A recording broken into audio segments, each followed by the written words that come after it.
Hi everyone. I created this short little video to help you better understand the assignment for creating an infographic about the history of public education. I want to be clear about the objectives of this assignment. First, you are to research and study the major milestones that I've listed for you. These are milestones, concepts, key figures, so on and so forth, in the history of public education in the United States. Then you will use digital media as a tool to synthesize these concepts and provide a teaching tool for explaining the significance of these events on the current practice and organization of education in the United States.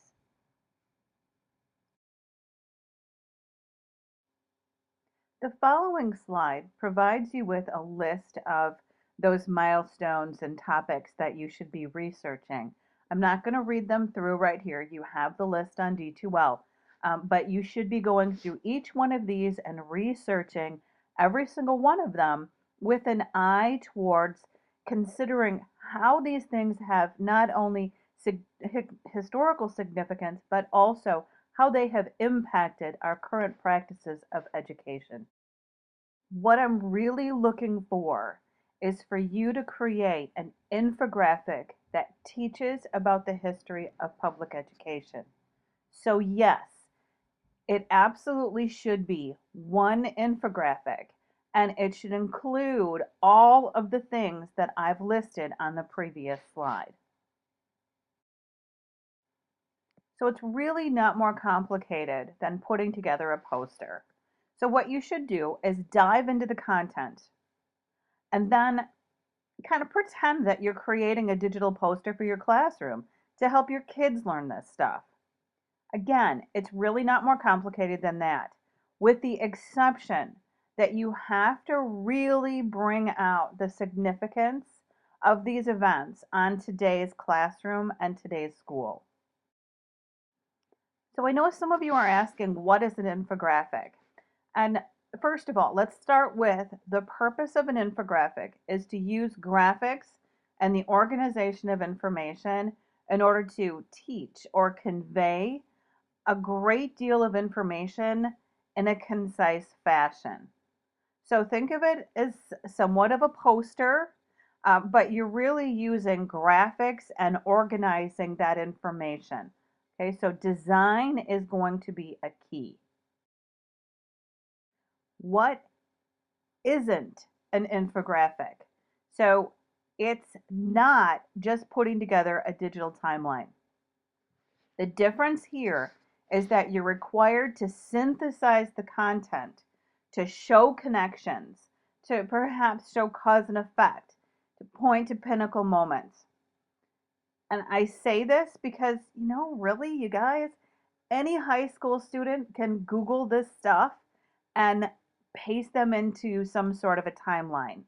A lot of middle school students can do that as well. So the intellectual heavy lifting here is for you to go one step beyond creating that digital timeline. And so the most important thing here is that you need to use design to find some way to identify how these key components of U.S. educational history have shaped how we've organized and how we do public education in the United States today. And absolutely, you're going to get bonus points for using this as a way to kind of critique how history has maybe shaped education in some ways that we're trying to change. So, certainly, bonus points for bringing to light current challenges that we're having with public education based on these milestones. One of the things that you should be doing with this project is using it as an opportunity to look at how people are using design to put together infographics and informational posters of all sorts.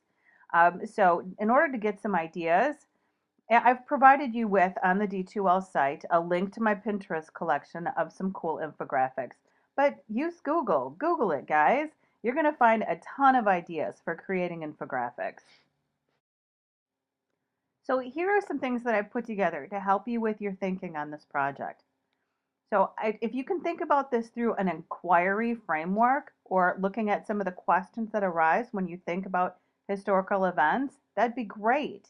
And remember, you can always work backwards and consider things like, what's the current classroom look like? How do we currently organize our classrooms? How did it get that way? What traditions and processes and schedules and all of that sort of thing have shaped how our classrooms are designed and operated today? You might also ask, why do we currently have school organized in 9 month chunks with summer off? And why are our classrooms organized in rows with the teacher up front? And how come we have students getting bused like an hour each way so that they can be in a school with mixed races? And kids learn a lot of stuff outside of school. How come none of that counts and only what happens in school actually works or actually counts? And why do we have boys and girls sports teams? And what's all this current focus on standardized testing? Where'd that come from? And what is this deal about schools being required to have a specific number of days of instruction? And how does that work with snow days? And why do we even care? Because kids are learning so many things outside of school. How come only in school counts? And how come some groups of people get to drop out of school legally earlier than others? And what do you mean we didn't always have handicap accessible facilities? Where did that come from? And where did this current focus on preparing kids at school being this route towards preparing kids to go into the workplace? How come business doesn't prepare kids to go into the workplace? How has this shaped the curriculum? And here are some ideas for design.